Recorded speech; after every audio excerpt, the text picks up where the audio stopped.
வார்த்தையை உள்வாங்கிக் கொள்ளணும், வார்த்தையை விதைக்கணும், அந்த வார்த்தைக்கு ஏற்ற நீரை பாய்ச்சணும், அதுக்குரிய பசுமையை போடணும். அப்பொழுது மரம் வெடிச்சு வெளியில வளரும். மரம் வளர நேரம் கிளை வரும். அந்த கிளை தேசனுடைய சுபாவமா இருக்கிறபடியால் அந்த சுபாவம் உங்களுக்குள்ள வரும். உங்களுடைய நிலைமைகள் மாறும். நீங்க ஒரு தேவனுடைய பிள்ளையாய் மாறுவீங்க.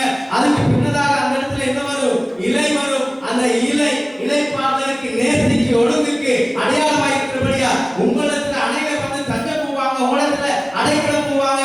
அதுக்கு பின்னதாக அந்த மரத்துல பூ பூக்கும். அந்த பூ தான் அந்த ரட்சிப்பை மனம் வீச செய்யும். இந்த கிராமத்துல, இந்த சபையில, உங்களோட ஊழியங்கள்ல நீங்க மனம் வீசுறதுக்கு ஒன்றே ஒன்றுதான் தேவை, தேவனுடைய வார்த்தை. இந்த வார்த்தையை நீங்க உள்வாங்கி உங்கள் இதயத்துக்குள் பதித்துக் கொள்வீர்களாக நீங்கள் மனம் வீசும் ஒரு பாத்திரமாய் மாற முடியும். அல்லேலூயா.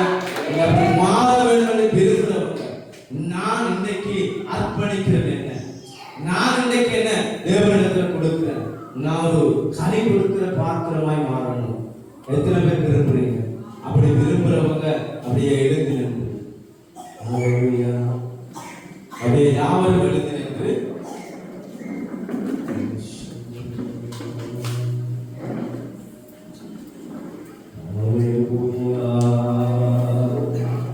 அப்படியே எழுந்து நின்று ஆண்டவர் பார்த்து நீங்க கண்களை மூடி உங்களுடைய இருதயத்தில் ஒரு கரத்தை வைத்துக் கொண்டு, இருதயத்தில் ஒரு கரத்தை வைத்து